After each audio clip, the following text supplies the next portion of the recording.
a joke for you? Please no. It's been a long day. I can't take one of Blair's jokes right now. Oh dear, why such a long day? Why are we in a bar? Because we're going to be talking about fluids. How did you know that? Never mind. Why such a long day? We were talking about tachycardias and bradycardias today and how they sometimes produce low blood pressure. Quite right. Heart rates above 150 a minute or less than 60 a minute sometimes create hypotension. Because of inadequate cardiac output. Yes. Someone was arguing that we should treat that hypotension with fluid boluses. Oh dear. Why? Well, don't we always treat low blood pressure with a fluid bolus? Almost nothing is universally absolute or true in every single patient presentation. Each patient should be assessed and treated according to his or her unique situation. But shouldn't you treat a low blood pressure with fluid? Often you should, but consider that patients with excessively high or low heart rates are not hypotensive because of fluid loss.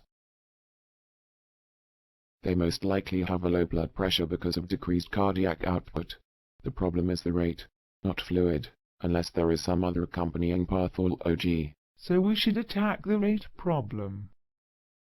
Speed up a bradycardia with basing or drugs such as atropine or dopamine. Yes, and slow down a tachycardia with synchronized cardioversion if the patient is unstable.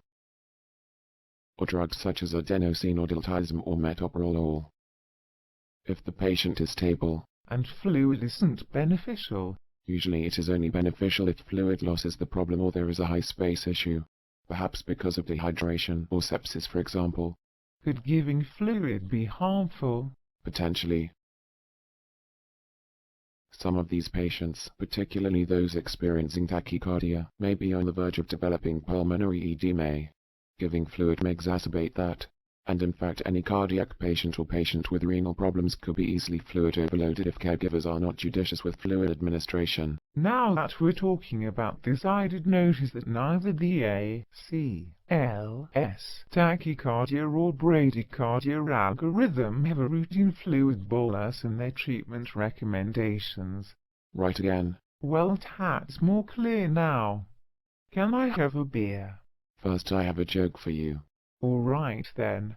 I was in a bakery today and I was thinking. The first guy that ever thought of putting pastry in a bowl and filling it with apples or pumpkin. Go on. That guy was a real pioneer. Blair's got to get some better jokes. Yes. Yes, he does.